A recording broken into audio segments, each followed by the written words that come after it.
And how do you do, guys?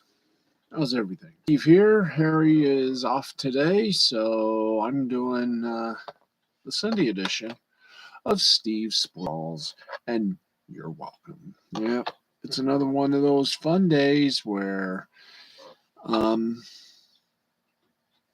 who knows what's going to happen tonight. We're going to try to make it to at least 45 minutes. Not much in the baseball talks going on. As you can tell, it is now the 28th. It is now the deadline. So figure it out. And let me turn on the light there to get us fully engrossed. So that means that there's going to be some games being canceled, and Sinclair Broadcasting and 20% Byron Allen. You might not want. You might want to talk about maybe selling your Bally Sportsnet. Now, of course, Bally can't sell it because it's just name only. But beyond that, I kind of don't think the baseball season is going to be around. And that is going to be troublesome for Sinclair Broadcasting Group and their subsidiary, which is Diamond Sports Group. Now, Diamond Sports Group is not exactly uh, breathing deeply, I should say. They're more like uh, slowly floating into the abyss of bankruptcy. But we'll talk about that as time goes on. We got some other sports stuff. Didn't do a good promo tonight, but my apologies. And of course, our scoreboard, sponsored in part, or not sponsored, but presented by the good folks at Caesars Sportsbook, who remind you that we are all Caesars, but that even Caesars know their limits. Why do I always snap like that? Yes, they do know their limits. So if you are having a wee bit of trouble, or if you think you got a little uh, gambling problem, call the good folks at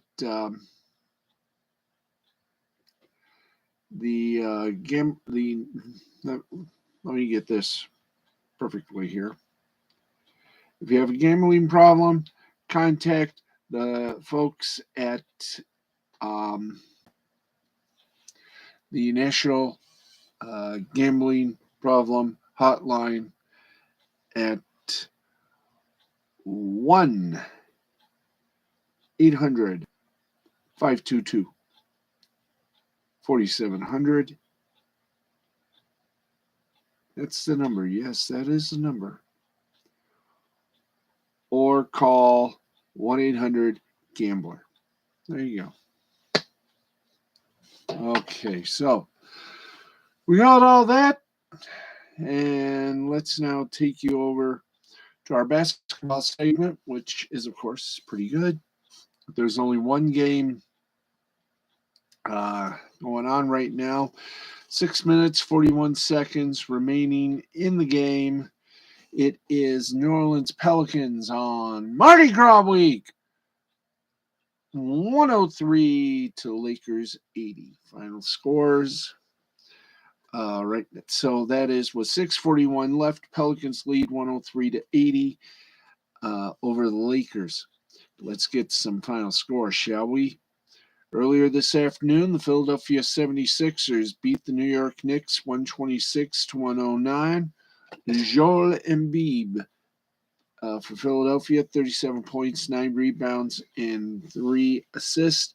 Barrett for New York, 24 points, 5 rebounds, 6 assists.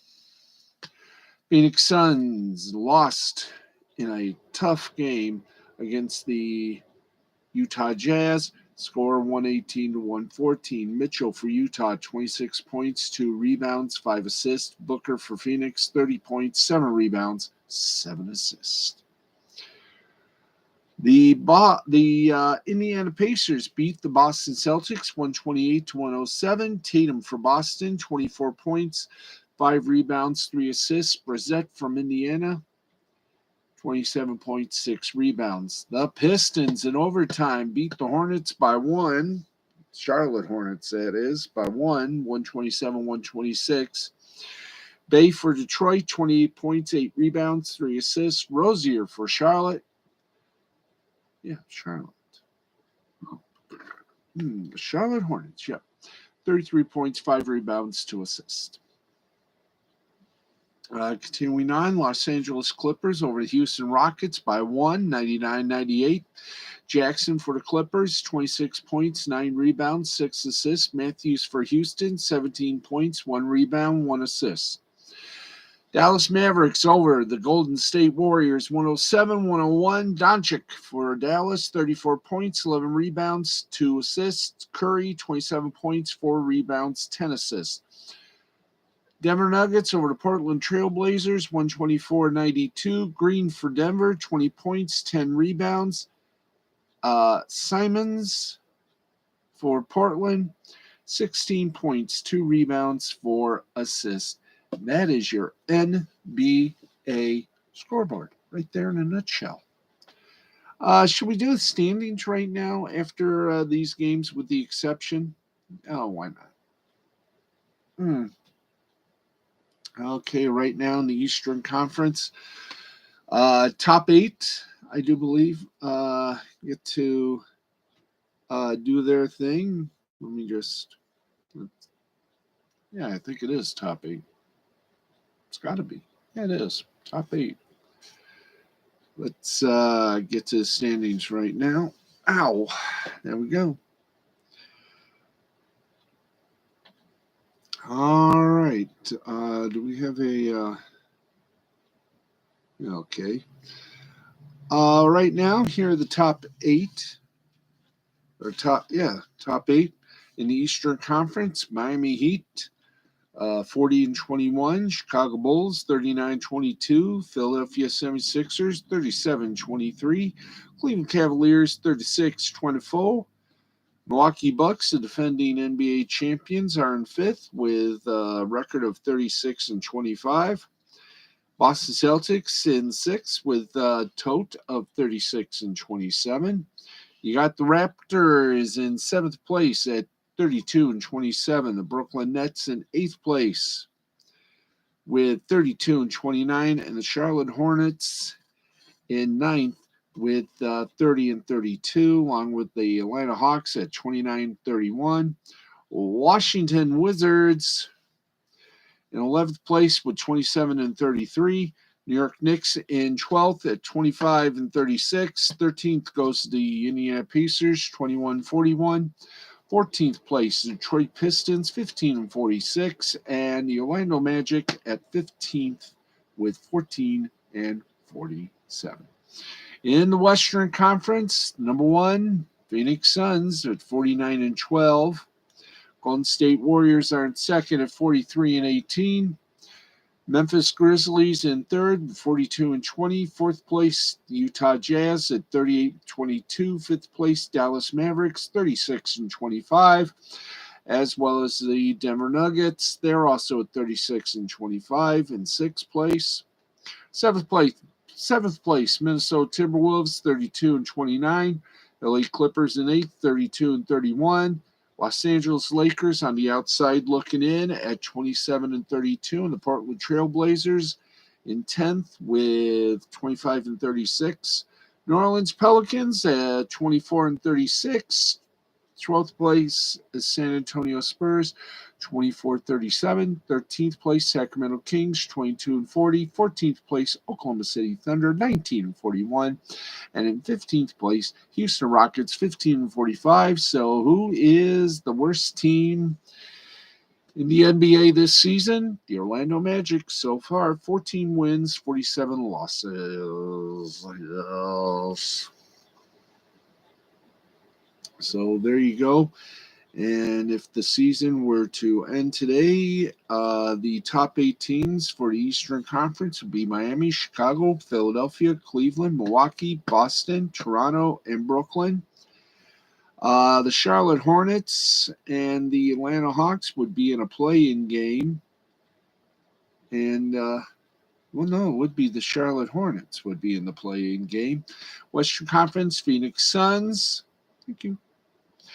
Golden State Warriors, Phoenix, Golden State, Memphis, Utah, Dallas, Denver, Minnesota, LA Clippers would all be in, but the Los Angeles Lakers would be in yet another play-in game. There we go. So there you go with advanced wisdom. All right. So there we go with the NBA. Let's take you now to the fun of college basketball. Let's take you to the big one. That's right. Let's go ladies first and always. And we'll take a look also at the top 25 if they're in. So here we go. All right. Everything is a final. Let's go to it. Number 1 ranked South Carolina beat Ole Miss 71-57. Third ranked North Carolina State defeated 23rd ranked Virginia Tech 68-66. Fourth ranked Louisville over 14th ranked Notre Dame 86-64. 24. Oh boy, this one. Whoa. 21st ranked or 21 ranked Iowa just disseminated 6th ranked Michigan 104-80. 7th ranked UConn over Providence 88-31. 8th ranked LSU over 16th ranked Tennessee 57-54. 15th ranked Florida over Missouri. Missouri over 15th ranked Florida 78-73. 17th ranked Ohio State beat Michigan State 61-55. 18th ranked North Carolina over Duke 74-46. 22nd ranked Georgia Tech over Wake Forest 64-56. And 25th ranked Georgia over Texas A&M 67-58. And now let's pop over to the men's basketball. They should have a locked and loaded mount. Well, here we go.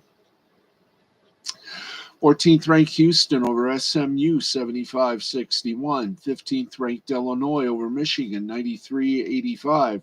21 ranked UConn over Georgetown 86-77. And Maryland beat 22nd ranked Ohio State 75-60. We now go for our last little bounce, and that is, as always, to the G League. That's right, the G League. So let's head up over to the G League, find out if at all possible. By the way, get well to our good friend Chris, who does a lot on YouTube, has a lot of good channels to contemplate. So right now, no, we don't want standings yet. We don't need the standings. We just want the schedule. Yes. Ow. All right, only 3 games on a Sunday. Let's go to the scoreboard. Lakeland Magic over the Fort Wayne Mad Ants, 122-111. Long Island Nets over the Motor City Cruise, 113-109. And the Windy City Bulls over the Maine Celtics, 110-99. That's our basketball segment right there. We have totaled that one. Yay. Yay, verily. Okay, and thus,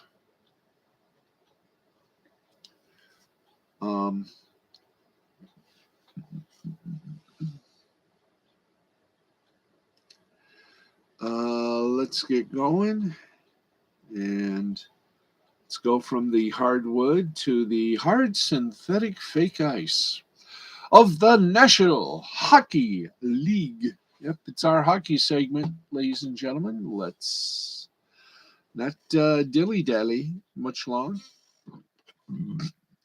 Okay, we got 6 minutes 30 seconds remaining in regulation, and the San Jose Sharks, they are beating the Seattle Kraken 2-1.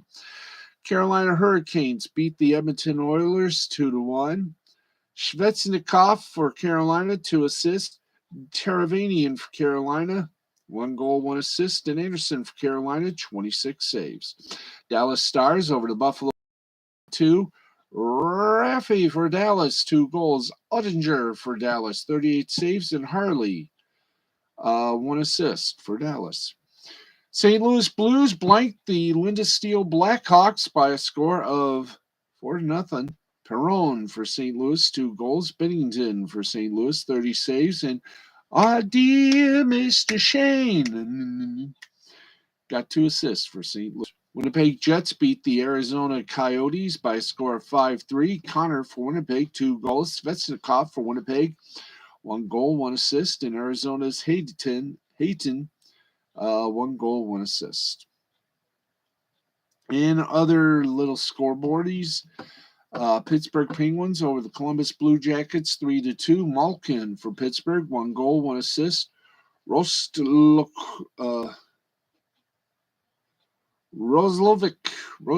for Columbus, 1 goal, 1 assist. DeSmith for Pittsburgh, 32 saves.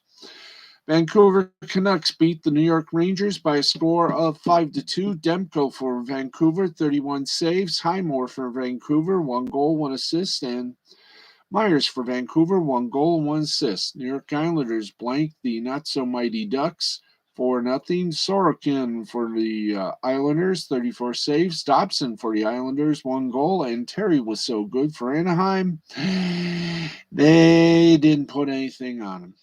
And there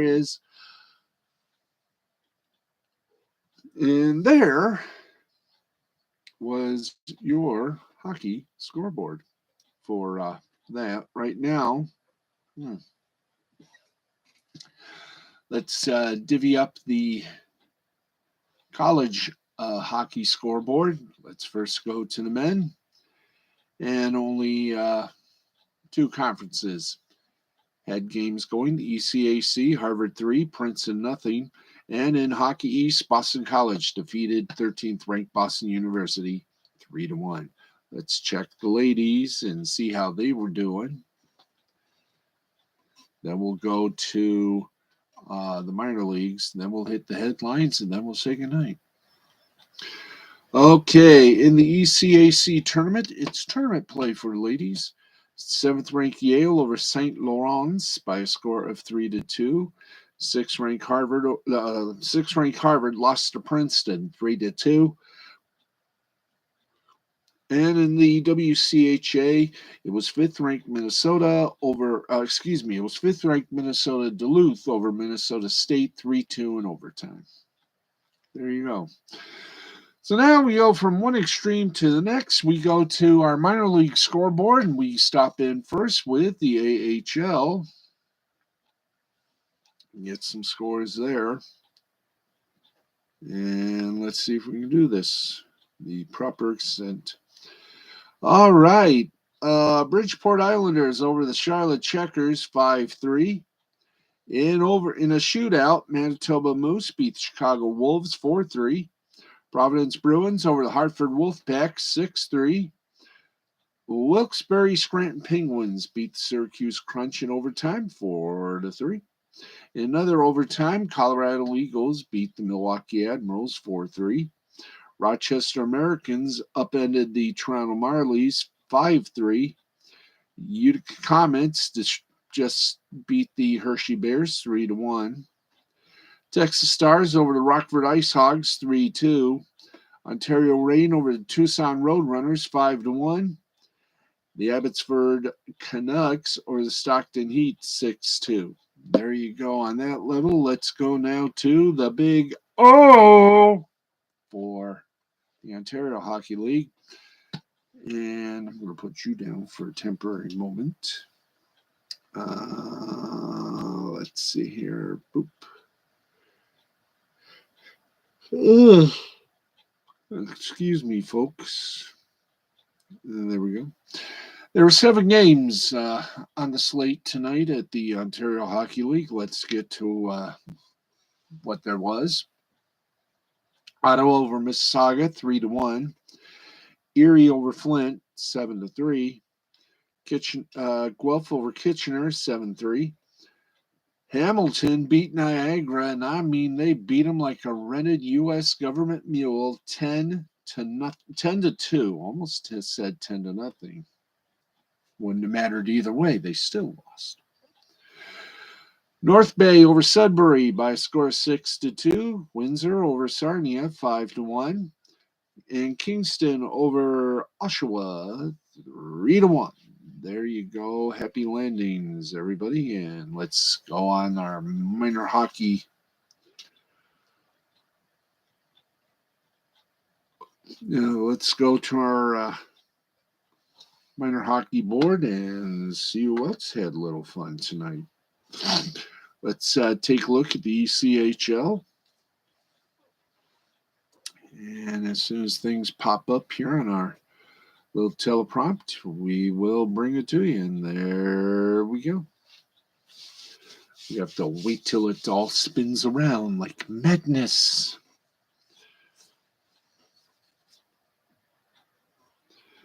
Okay. Only one game in the book. And yeah, only one game to talk about, actually. And that game is... come on. The Reading Royals defeated the Toledo Walleye by a score of 5-2.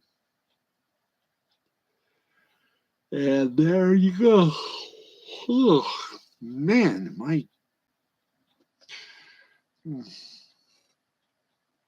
I know, don't go sleep yet. Southern Professional Hockey League, or the Spiel as we like to call it. The Spiel. Okay, let's go to the score of hockey. And there's only about 2 games on the docket. Fayetteville Marksmen over the Quad City Storm, 7-3. And the Peoria Rivermen beat the Vermilion County Bobcats by a score of 5-egg. There you go. Happy landings on a chocolate pizza.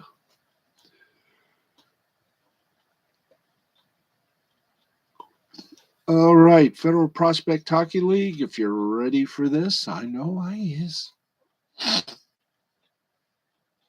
Okay, let's hit the game. Let's hit there, and we got it right. All right, let's see if there's any gameplay in the little leaguey-doo. And yeah, there are 2 games on the docket in the in the Federal Prospects Hockey League.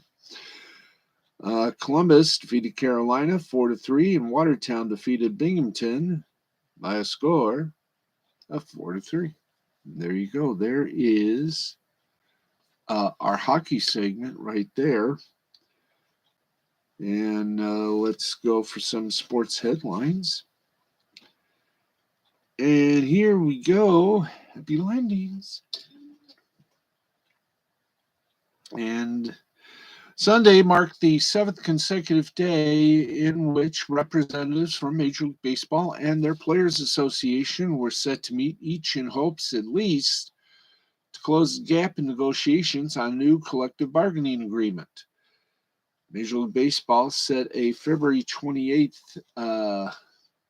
deadline to reach a deal for a new CBA without delaying opening day, which is currently scheduled for March 31st. though the Players Association might not ultimately agree if things bleed into next week.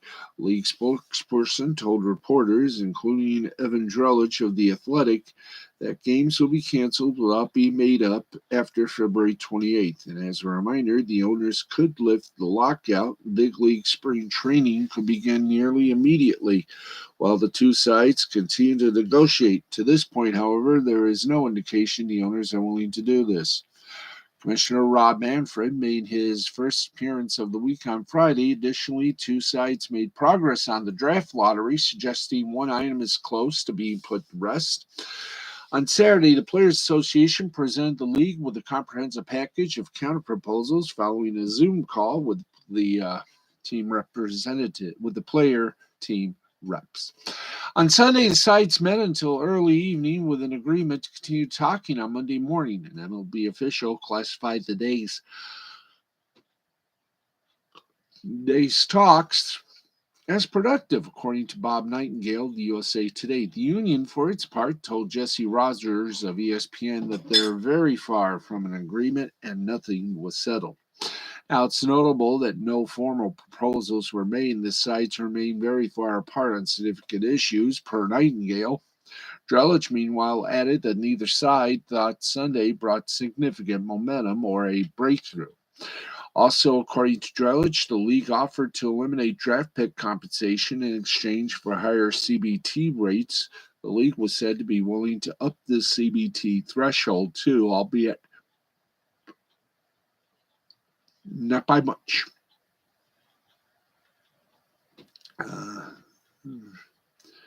The league offered to eliminate draft pick compensation in exchange for higher CBT rates. The league was said to be willing to up the CBT threshold too, albeit not by much. The union, on the other hand, floated a ghost win format to an expanded 12-team postseason, according to Kenny Rosenthal. The league, per Rosenthal, was not that receptive. Now, as a way of reminder, here's what happened on Saturday. Most significantly, the union dropped its requested percentage of players eligible for Super 2 arbitration, also known as salary arbitration, for those players with between 2 and 3 years of Major League Baseball service time. From 75% to 35%. Evan Drellich of The Athletic once again with that report. Meanwhile, I'll be glad to get to bed then. We're almost to the halfway point. Meanwhile, Major League Baseball wants to retain the 22% figure for the most recent CBA. Now, regarding the competitive balance tax, aka the luxury tax on high team payrolls, both made small movements. On the CBT, players dropped $2 million off years 2, 3, and 4 of the CBA. Owners added $1 million to year 1, so it would start at $215 million instead of $214 million on the owner's proposal for tax raise. First tier, 45. Previous MLB offer was 50. The old CBA was 20. Second tier, 67. Previous offer, 75. The third tier, is 100, same as the previous offer. Now, players also made moves on their desire to see revenue sharing altered, but MLB continues to resist any adjustment to the system. Players had most recently been pressing for a $30 million reduction to the revenue sharing pool, which was down drastically from the original $100 million requested reduction. Now, the union is proposing to actually increase the amount of revenues transferring from large market to small market teams via an incentive-based pool. Bob Nightingale of USA Today reported that Major League Baseball proposed granting a full year of service time to any player finishing first or second in the rookie of the year balloting. Now, while there's some common ground on the structure of a possible draft lottery, baseball wants to tie to an expanded 14-team playoff field. The Players Association, meantime, is offering a 12-team expanded postseason. In the end, both sides came away unsatisfied, and that means, look out, folks, Cancellations are imminent.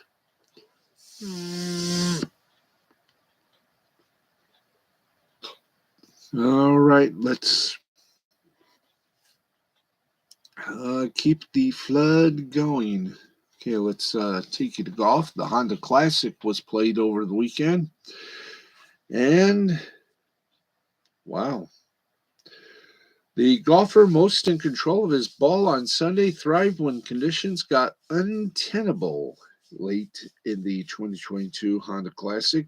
Sepp Straka, the most statistically proficient player in the field from tee to green in the final round, birdied the 18th in a rainstorm that would have been more fitting at an Open Championship to defeat Shane Lowry by a stroke and Kurt Kitayama by 2. The victory is the first on the PGA Tour in Straka's career and the first by an Austrian in the organization history. There we go on that one. And all right, top 25 on a weekend that saw a lot of upsets. Let's get you on a big time release. In 26th place, it was Iowa, 25th, Iowa State, 24th, Alabama, 23rd, Murray State, Illinois in 22nd, UCLA in 21, USC in 20th, Houston 19, Ohio State 16, St. Mary's 17th place. Texas is 14th at best. There you go. Let's see. St. Mary's 17th. Texas 16th. Connecticut 15th. Arkansas 14th. 13th is Tennessee. 12th is Villanova. Texas Tech is 11th. Now the Big Ten, the top 10. Purdue in 10th. Wisconsin in 9th. Kentucky in 8th. Providence in 7th. Duke in 6th. Auburn in 5th, Kansas in 4th, Arizona 3, Baylor 2, and Gonzaga 1.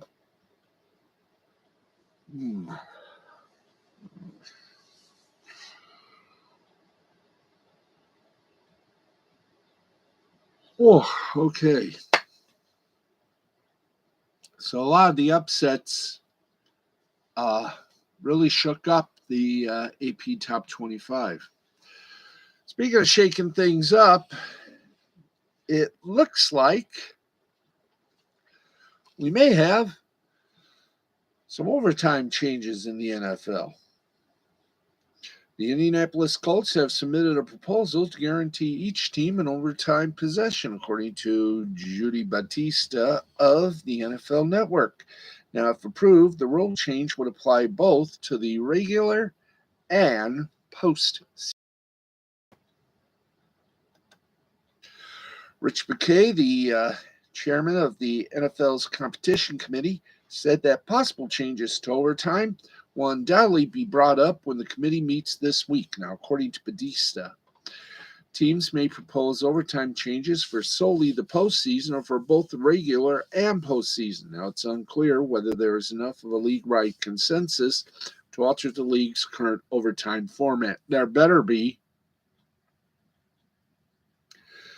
The NFL's overtime policy was a major topic of conversation during the 2021 playoffs, especially after the Chiefs' overtime win over the Bills in the AFC divisional round. Many argue that the Bills' offense should have been given an opportunity to possess the ball after Patrick Mahomes and the Chiefs' offense scored a game-ending touchdown after winning the coin toss to start the extra session. The NFL implemented a sudden-death overtime format for any divisional tiebreak game in 1940. The league added sudden-death overtimes to a postseason of 46. The NFL's first overtime period was played during the 58 NFL championship game, with Johnny Unitas' Colts posting a 23-17 win over the Giants. Now, it wasn't until 74 when the league instituted sudden-death overtime for any regular season game that was tied after 60 minutes. The overtime period changed from 15 to 10 minutes for regular season games in 2017. In 2011, the NFL made a change to playoff overtime games that was implemented into the regular season. In 2012, those changes, which are still in effect today, give the team that starts overtime on defense a chance to possess the ball as long as they don't allow a touchdown on the game's opening drive. Now, if both teams kick a field goal on their initial drives, overtime goes into sudden death. A touchdown immediately ends the game. Chiefs were involved in both of the NFL's 2021 postseason overtime games. A week after defeating the Bills, an interception by Mahomes on the Chiefs' first possession of the AFC Championship game led to Evan McPherson's game-winning field goal, sending the Bengals to this year's Super Bowl. It'll be interesting to see what, if any, other suggestions are made as it relates to a possible overtime change. Last year, the Ravens proposed a spot-and-choose rule where a team would choose the yard line where the overtime drive starts, and the other team would decide whether they want to play offense or defense to start overtime. And we'll see what happens. Well, he put his foot in his mouth, and now he's paying the price. Phil Mickelson doesn't have many folks left by his side as the 2022 Masters nears. Rarely do groups of the most important people run away from Phil Mickelson. The gregarious 51-year-old has always been a magnet for a diverse array of both rich and powerful who fund the game, as well as the down-to-earth and normal who flock to see it. Well, after his comments about the Saudi Arabian government and the Super Golf League emerged last week, he finds himself as a man without an island. First, KPMG announced they were cutting ties with Lefty. Workday, Amstel, and even Callaway followed in their footsteps. The statements released by those companies were similar. This one from Heineken, Amstel's parent company, is emblematic of all of them. Quote, "We made the decision to go our separate ways in an Amstel Lights partnership with Phil Mickelson. We wish him all the best." Callaway, of course, is the most notable one, although most certainly not the most lucrative. And while it has temporarily suspended its sponsorship of Mickelson, it has left room for a reunification at some point in the future. Now, on Friday, a story emerged that Mickelson was also out as the host of the American Express, the PGA Tour's annual stop in Palm Springs. Mickelson released a lengthy apology for comments about Saudi Arabians as well as the Super Golf League. He called the Saudis scary mother bleeps and acknowledged their murderous tendencies in an excerpt from Alan Shipnuck's soon-to-be-released biography of Mickelson. In his apology, Mickelson called his comments reckless and said he believed they were off the record, but stood by his desires to improve the game of golf overall and issued no statement or apology to the PGA Tour. He noted that he was going to step away from golf for a while. Now, it wasn't enough to quell the damage that had been done and the high-profile folks who wanted out of their relationship with Mickelson. And as Shipnuck pointed out on Twitter, it is perhaps a bit surprising that so many companies, including Callaway, would flee so quickly. Certainly, Mickelson's comments were putrid and out of line, but his chief crime was trying to upend PGA Tour policies by leveraging a hostile government against them. That's not great, but he also didn't commit a crime. The PGA Tour is powerful, though, and Mickelson, as this saga has proven, is not bigger than the entity under which he made his name. There are perhaps business relationships to be protected as it relates to the tour that are more important and more enduring than one-legged cinnamon. One-legged cinnamon? Wow.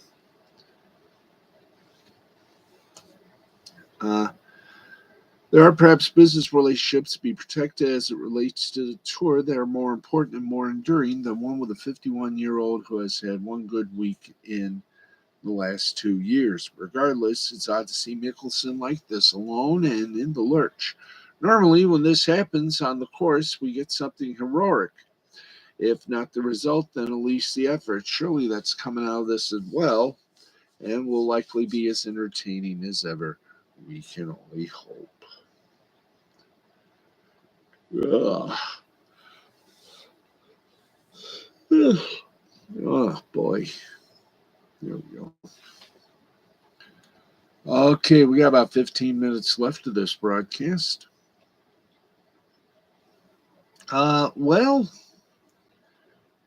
no, not that one. We gotta choose this one. Okay, after 7 seasons, 107 games, a Pro Bowl nod, and a Super Bowl victory, Ali Marpet has decided to retire. The Buccaneers offensive lineman hung up his cleats on Sunday at the age of 28. Marpet recently uh, reported she made this up. Anyway, let's see. Yeah. The Buccaneers offensive lineman hung up his cleats today at the age of 28. Marpet reportedly made this decision due to concerns for his overall health. So there you go. All righty, I think we've done our thing. Let's give you a little. Kyle Larson won the Wise Power 400. Results unofficial. They probably will be official on either Tuesday or Wednesday.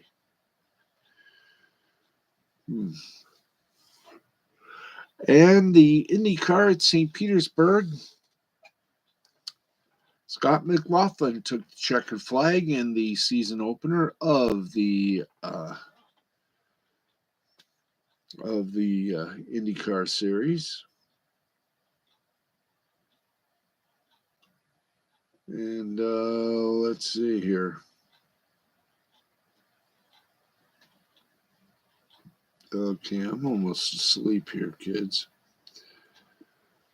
Okay, let us quickly and coherently, if we can, let's do our international segment.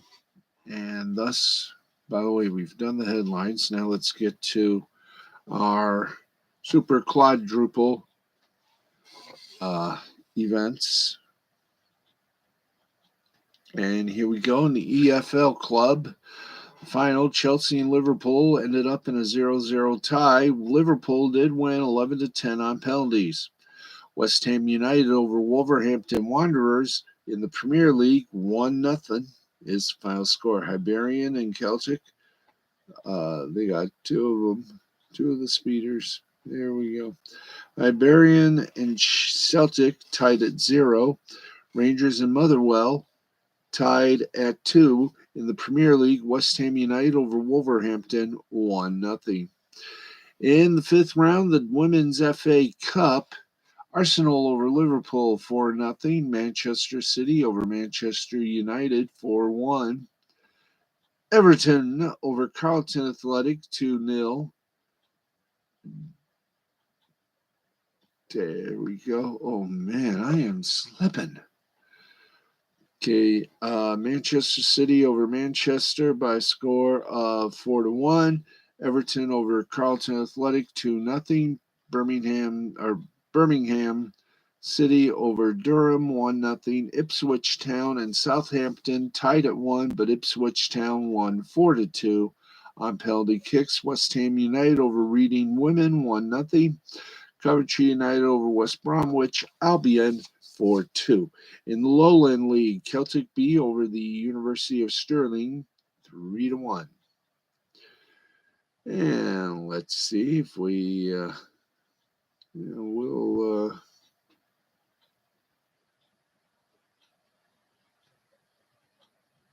all right. Portugal. Let's just. I'm about to fall asleep. Let's go quickly to the Major League Soccer. Portland and New England ended in a 2-2 tie. Orlando beat Montreal 2-0. Orlando over Sporting Kansas City 3-1, and the LA Galaxy beat New York City by a score of 1-0. Now we go from that to See if we have any media reports tonight. And it kind of looks like Amazon is looking at Kirk Herbstreit for an NFL analyst gig. That's not bad. You know that? That sure as hell is not bad.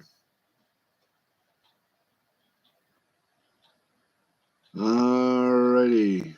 And Canelo Alvarez is back with the streaming sports site DAZN for 2 fights, with the May 7th one, DAZN's first individual pay-per-view broadcast. And there you go on that sideline. Okay, in the Australian A-League, it was Western United over Perth 2-0. Let's take you now to the rest of our international stuff, and then we're going to say goodnight.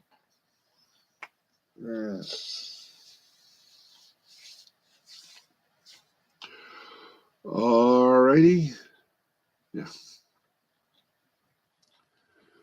Let's get to it. In the Bundesliga, it was Leipzig over Bochum, 1-0. Augsburg and Dortmund tied at 1. Alrighty. Italy Series A, Cagliari over Torino, 2-1. Verona over Venezia, 3-1. Roma over Spezia, 1-0. Napoli over Lazio, 2-1. In Espanyol, Villarreal over Espanyol, 5-1. Seville over Betis, 2-1. Real Sociedad, 1-0. And Barcelona. All right. Let's see.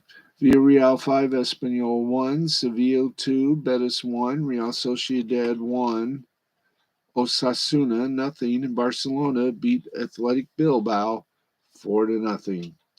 In the EuroLeague basketball tournament, Crvena Zvezda Mountains over Fenerbahce 74-69. Thank you. And that was the only game scheduled. The last one got postponed. In the World Cup qualifying basketball-wise, in Africa, Egypt over the Congo, 62-51. South Sudan over Cameroon, 74-68. Senegal over Kenya, 155. Tunisia over the Rwanda camera, excuse me.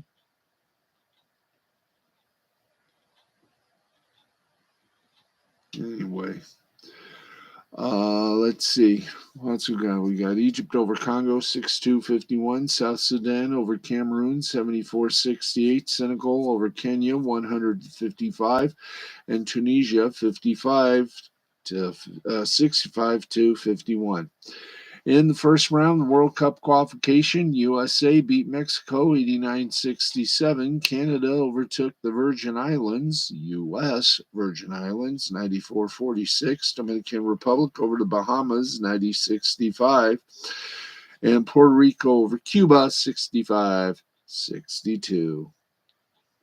And in the Australasia division, Australia beat Japan by 6, 80-64. New Zealand toppled the Philippines by 15, 88-63. Oh boy, here we go. Kazakhstan over Bahrain, 95-48. Jordan over Indonesia, 94-64. Lebanon defeated Saudi Arabia, 81-68. And there, whoa. Okay. Let's see. World Cup qualification in Europe.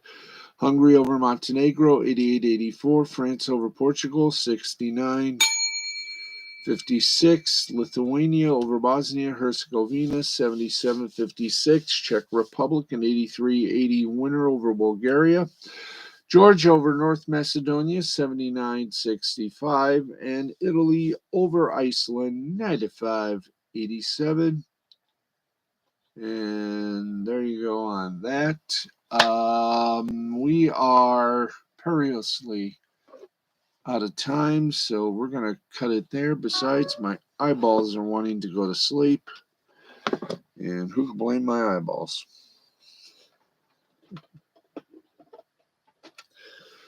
So,